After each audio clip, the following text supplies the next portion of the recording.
Ahí sí vamos a meternos con el señorío de Cristo.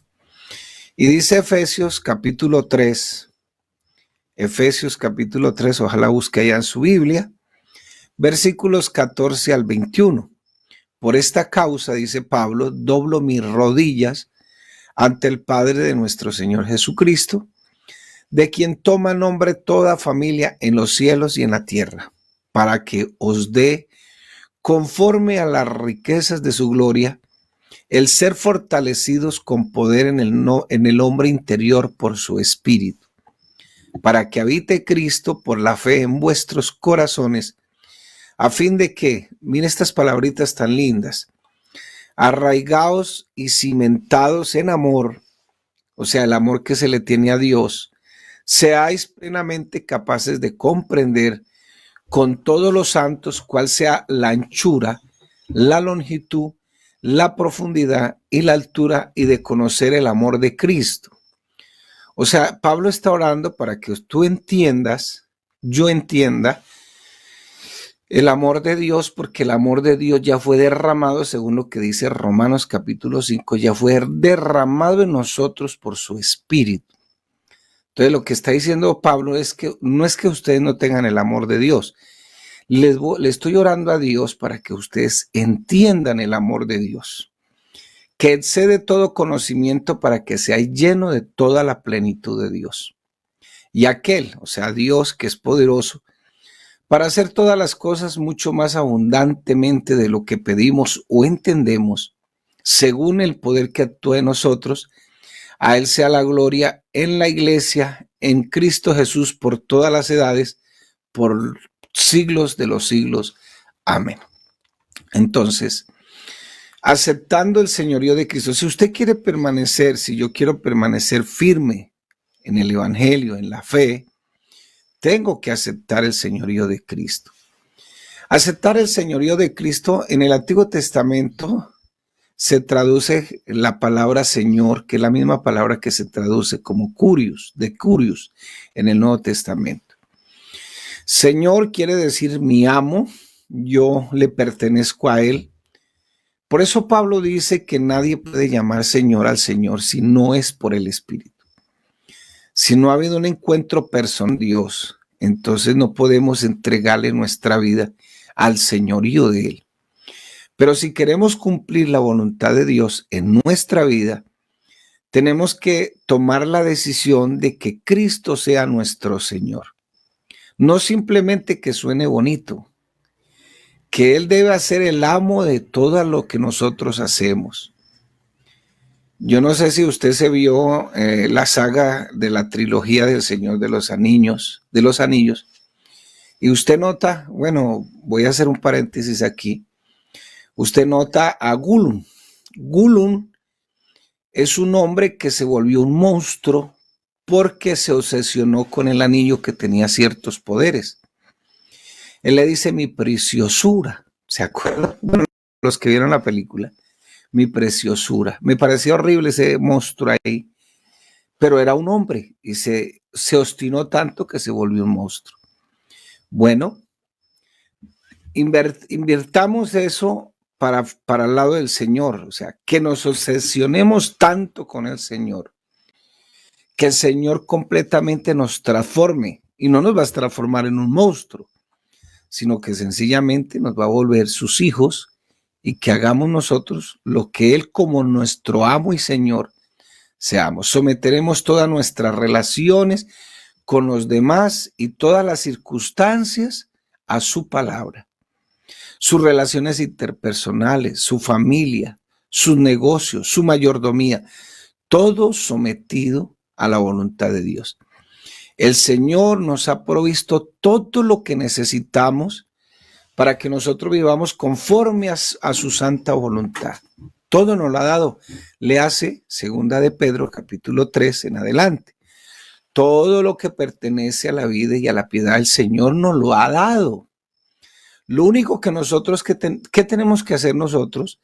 Aprender a utilizar todos esos recursos, y pues para utilizarlos hay que tener disciplina, tener diligencia, tener consistencia, tener dedicación. Pero a veces no leen la Biblia porque nos ven leyendo la Biblia a nosotros. Y qué bueno que lo haga con una Biblia física, porque pues, yo tengo el computador y aquí hasta el programa de Biblia me lo instaló el hermano para estudiar, pero yo tengo mi Biblia física. Entonces, tienes que leerla para que los hijos suyos también lo vean leyendo. Al hacer esto, nosotros viviremos contentos, o sea, todo lo que cuando utilizamos todos los recursos, estaremos haciendo la voluntad de Dios. Hay un hermano en cierta parte del país que tiene un negocio muy próspero, Dios lo ha bendecido. Y él el primer día, las ventas de ese negocio muy próspero, las ventas de ese día, de hoy, 2 de enero, se las dedica a una obra que está en construcción. Y esas ventas pueden tornarse muy elevadas. De hecho, son elevadas. Pero todo lo tiene él sometido al señorío de Cristo. Todo.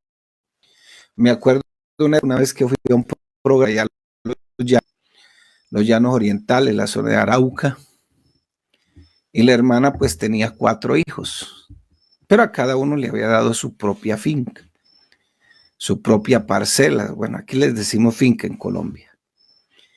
Grandes, muy bonitas. Y me acuerdo que en esa época, ese mismo año que fui por allá a ese programa, le nacieron 8 becerros, 8 animalitos, abriendo matriz. Y todos se los dedicó al Señor dando sus primicias.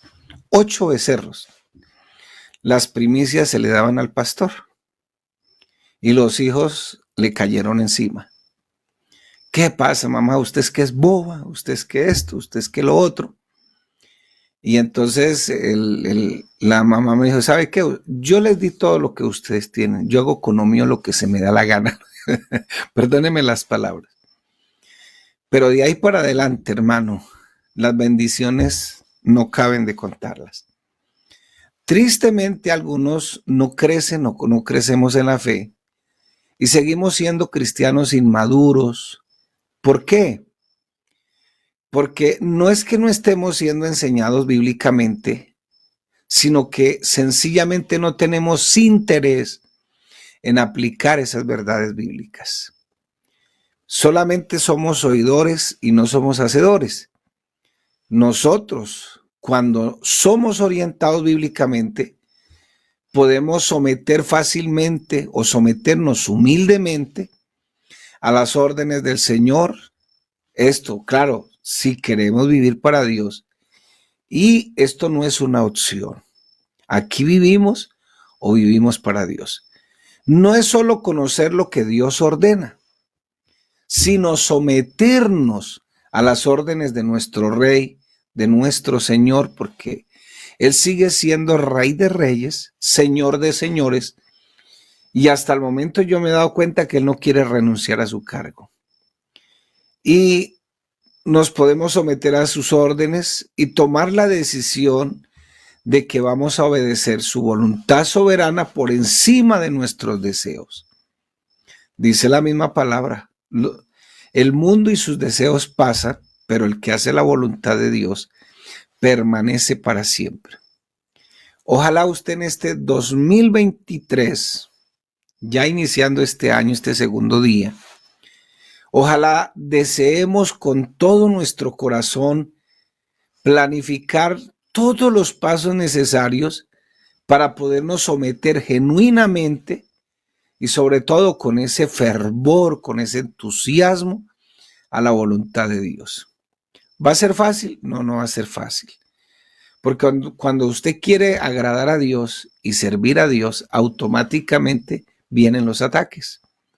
O usted no me va a decir o me va a llevar la contraria cuando yo digo que mientras que estemos mirando televisión, películas, fútbol, divirtiéndonos en algunas actividades, todo va muy bien, no pasa nada, pero usted apague el tele, usted deje de hacer esto y váyase a leer la Biblia y a orar y se va a dar cuenta que los ataques empiezan a llegar de todas partes.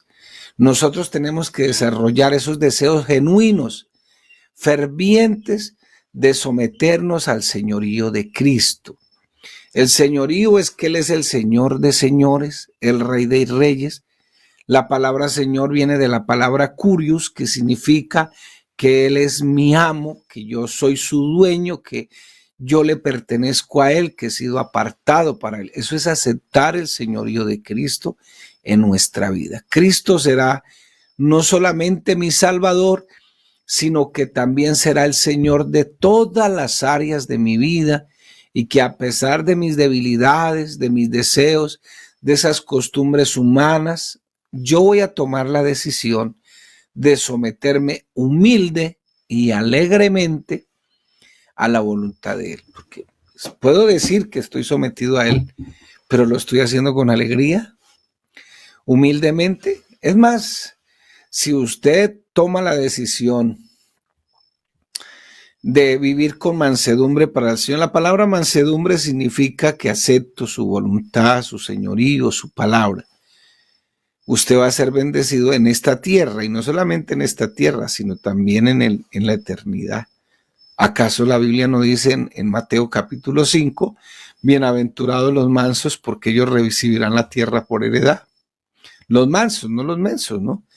Entonces, los mansos son los que aceptan con humildad, y Dios les promete ahí, yo lo veo ahí por la palabra, los que les gusta tanto las promesas, yo lo veo por la palabra, una bendición económica, no para ir al cielo, porque en el cielo no van a entrar todos los bienes, pero sí una bendición económica para que usted sea bendecido aquí en la tierra.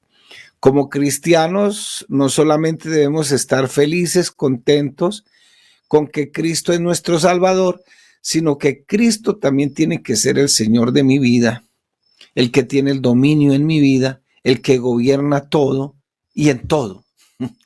Porque Él lo gobierna todo, Él no duerme. No crea que es como los discípulos que creyeron que el Señor iba a dormir en la barca. No, Él nos prometió, pasemos al otro lado también. Y cuando Él nos prometió todo eso, Él no duerme.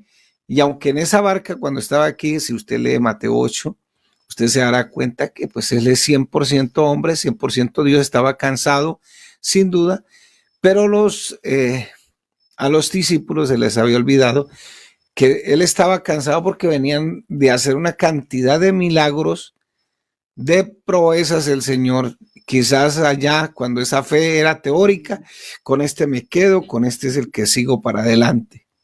Voy bien. Pero cuando estaban metidos allá, como decimos por aquí en estos sectores, en el San Plegorio, cuando estaban en esa barca y en medio de esa turbulencia, hasta fueron groseros con el Señor. Entonces, como cristianos tenemos que estar felices, contentos en que Cristo es nuestro Salvador. Ay, sí, tan lindo. Hay algunos que dicen, yo soy parcero con Él, Él es mi padre, yo tengo mucha comunión. Sino que también tenemos que estar felices y contentos porque Él es el Señor de toda nuestra vida, que Él tiene el dominio. Pero si el novio es más importante que Dios, pues ya no tiene el dominio Dios. Si la novia es más importante que Dios, las cosas de esta vida son más importantes que Dios, y entonces por eso usted hace con su cuerpo lo que se le da la gana. Muchas hermanitas hacen pecar los varones. Entonces sí, es muy lindo decir que el dominio que gobierna todo, pero sí será cierto. Y es muy fácil decir que Cristo es nuestro Señor, es muy fácil, hasta le hacemos canciones celebrando el señorío de Cristo, pero la pregunta ¿es Cristo realmente el que gobierna, el que tiene el dominio de toda mi vida? ¿O solo ciertas partes donde solo yo lo dejo entrar?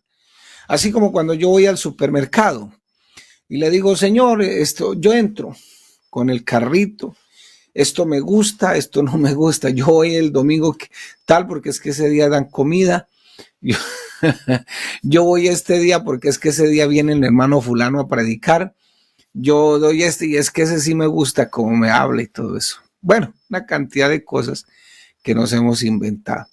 Si no permitimos que el Señor gobierne, si no lo tenemos en cuenta en cualquier decisión que nosotros vamos a realizar en nuestra vida, entonces estaremos gobernados por nuestras propias ideas humanas y no estamos permitiendo que Él nos gobierne. Por eso quería tocar este tema en esta mañana, porque usted toma la decisión a partir de ahora. Fácil, no, no va a ser fácil. No va a ser fácil, porque de pronto habrá algunas áreas de su vida que no están bajo el dominio de Dios. Por eso, incluso la Biblia es muy clara cuando uno va a tomar la Santa Cena. Y yo les decía a los hermanos el 31 que yo en cierta manera quedé con un vacío, porque entonces me era muy fácil que el día que me sentía mal o de pronto sentía o creía que había hecho algo mal, no tomaba la Santa Cena. Y la Biblia no dice eso. La Biblia dice que examínese cada uno, discierna acerca del cuerpo de Cristo y no tome la Santa Cena indignamente, o sea, pídale perdón a Dios y tómela. No dice que la deje de tomar, tómela.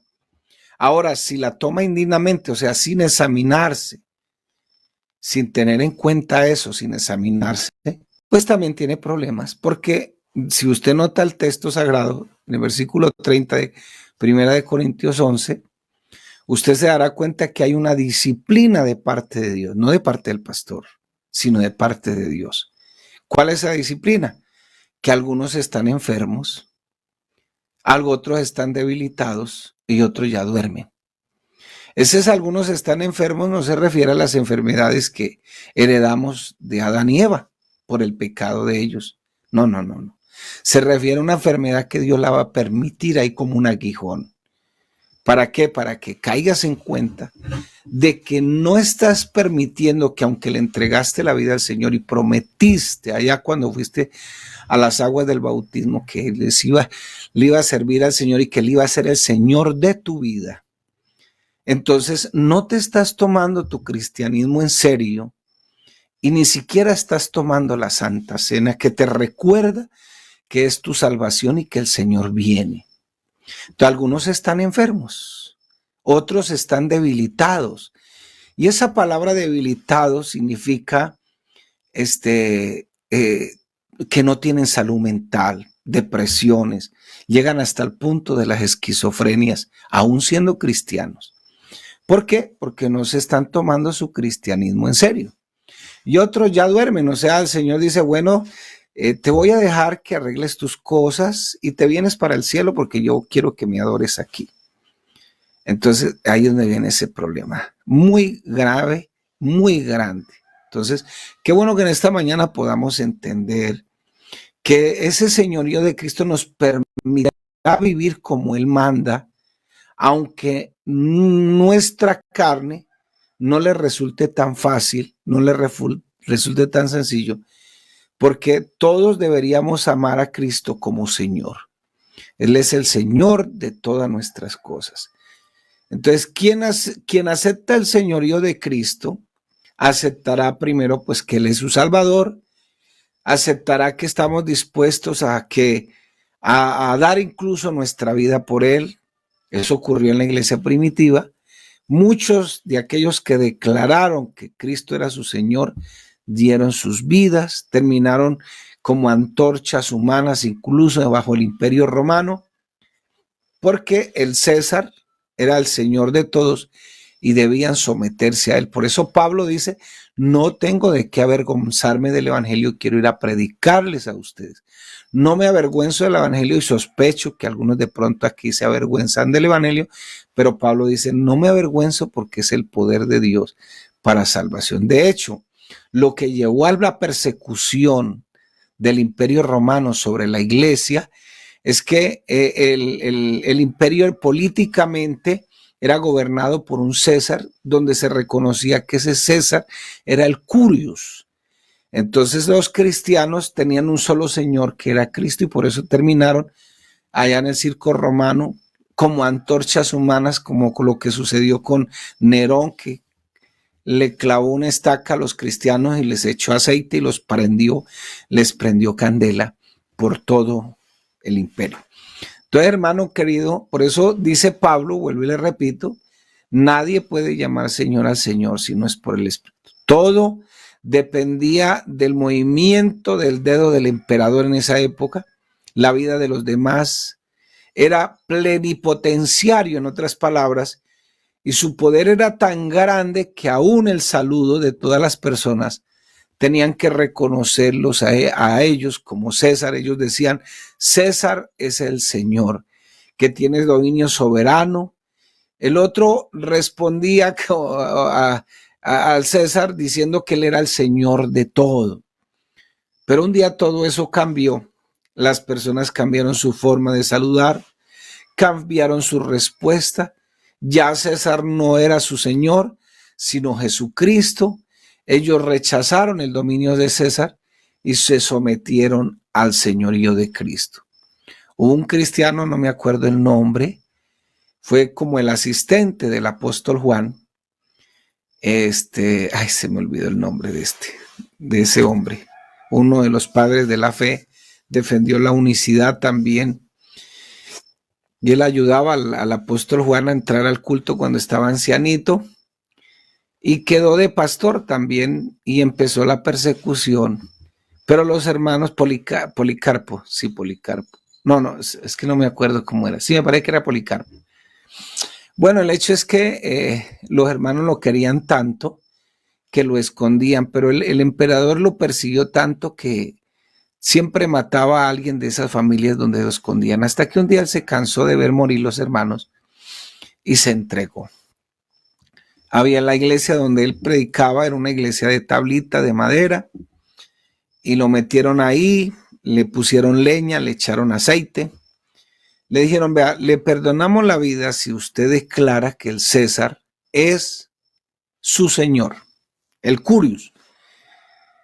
Y el hecho es que no lo pensó dos veces y llegó y dijo, pero ¿cómo voy a renunciar al que tantos favores me ha hecho? Y fue quemado inmediatamente. Entonces muchos terminaron aserrados, otros terminaron en el circo romano. ¿Por qué? Porque declarar que Cristo era el Señor era una declaración de sumisión total a su autoridad, y rechazar la autoridad del César era tener la posibilidad de morir por causa del rey y su Señor. Por eso estamos hablando en esta mañana de aceptar que Cristo es nuestro Señor, su señorío. Un discípulo no es simplemente uno que sigue a Jesucristo, porque hasta el diablo se volvió cristiano, ya hasta el diablo anda con la Biblia debajo del brazo, sino que ser cristiano es alguien que se sujeta a él como su Señor. No es solo el hecho de decir que somos cristianos o asistimos a la iglesia, que nosotros nos vamos a hacer discípulos. Nos hacemos discípulos cuando lo aceptamos y decidimos servirle. Un servidor, ¿quién es? Pues un esclavo que sirve a su amo. ¿Habrá alguna diferencia entre ser salvo y ser un discípulo? Claro que sí hay diferencias. ¿Por qué? Porque no todos los que son salvos son discípulos, pero todos los discípulos son salvos, son salvos.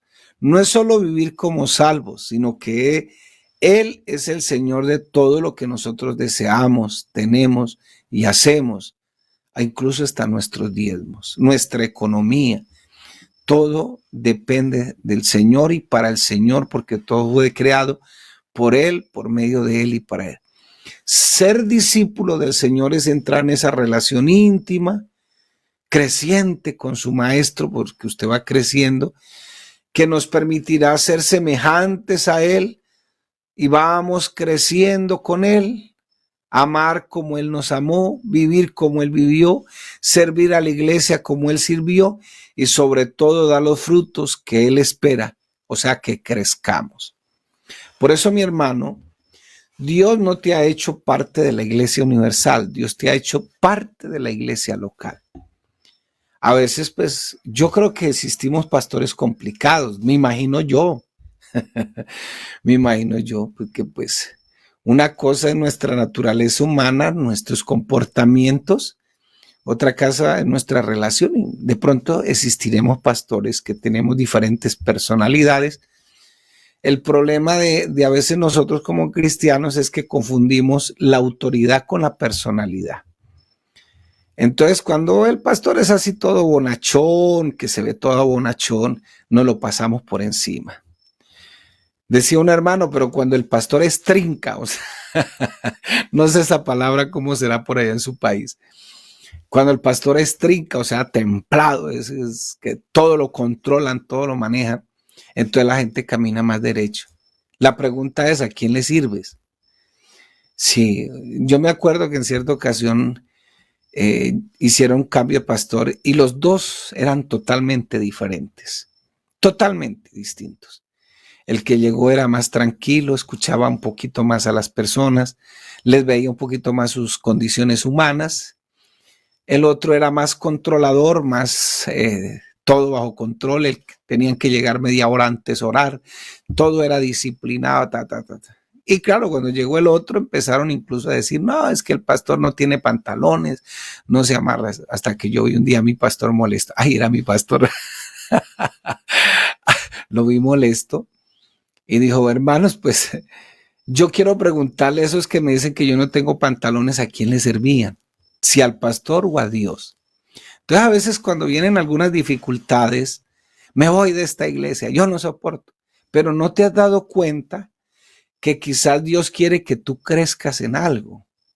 De pronto la gracia espiritual del amor está fallido y Dios quiere que tú crezcas con tus hermanos, con tu pastor. Entonces, hoy es muy fácil porque es que en la iglesia, por ejemplo, aquí en Cúcuta hay 36 obras y están cercas todas. No, yo no estoy en Cúcuta, aquí no hay sino una sola. Bueno, dirá la gente, no tengo para dónde irme. Pero es que el problema, hermano querido, es que Dios sí quiere formarte, quiere tener señorío sobre tu vida. No sé cómo estés allá en tu congregación, de pronto no te dieron cargo, estés molesto en esta mañana, quizá el pastor te tiene en la mirada en la mala, como dicen por ahí algunos, pero no es el pastor, es Dios que quiere que tú crezcas y te sometas al señorío de Cristo. Ser discípulo es entrar en una relación íntima y creciente con su maestro. ¿Y qué nos va a permitir esto? Ser semejantes a Él, donde vamos creciendo con Él, con el Señor, amar como Él amó, vivir como Él vivió, servir a la iglesia como Él sirvió y dar ese fruto, o sea, que crezcamos espiritualmente. Existía un folleto en alguna época que decía, mi hogar es el hogar de Cristo y allí es donde Cristo debe tener señorío. Sin duda, mi hermano. Entonces, nosotros necesitamos dar fruto y para poder dar fruto, pues tenemos que permanecer en él. Y nótese lo que pasó aquí en el comienzo de la lectura de la palabra, que Pablo está orando porque no es que los hermanos no tuvieran el amor de Cristo, sí tienen amor de Cristo, pero no sabían cómo era que funcionaba eso. Y por eso doblo mis rodillas ante el Padre para que ustedes puedan conocer el amor para que puedan entender, el amor de Cristo. Yo creo que el Señor nos ha dado muchas cosas lindas y una de las cosas más lindas que nos ha dado Dios es el conocimiento de su palabra para que yo actúe como salvo y actúe como un discípulo, sea el padre que Dios quiere que sea el hijo que Dios quiere que sea, ser el creyente que Dios quiere que sea y ser ese miembro de la sociedad que aún en medio de esta sociedad corrupta y moralmente anticristiana, yo pueda ser el cristiano que Dios quiere que sea. Efesios 3:17 dice, para que habite Cristo por la fe en vuestros corazones, a fin de que, ¿qué sucede cuando Cristo habita en nuestros corazones? Estamos arraigados y cimentados en amor. Ese amor es hacia Él.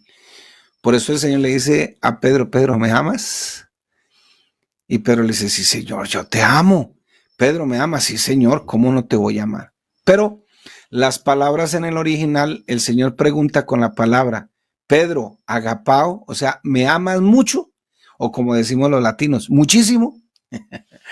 Y Pedro le responde con la palabra fileo, y la palabra fileo dice, te amo como un amigo. Mire que son dos cosas muy distintas. Por eso el Señor le dice, Pedro, yo quiero que tú me ames como yo quiero. Si tú no me amas como yo quiero, no podré pasar a la siguiente escalera, al siguiente escalón, al siguiente peldaño contigo. ¿Qué tanto amas al Señor en esta mañana? ¿Aceptas contundentemente el señorío de Cristo? Bueno, te animo en este año, mi hermano querido, a que tú aceptes el señorío de Cristo. Que el Señor sea tu Señor en todo, en tu trabajo, en tu hogar, en todas partes donde tú vayas. Dios les bendiga en esta mañana, mis hermanos.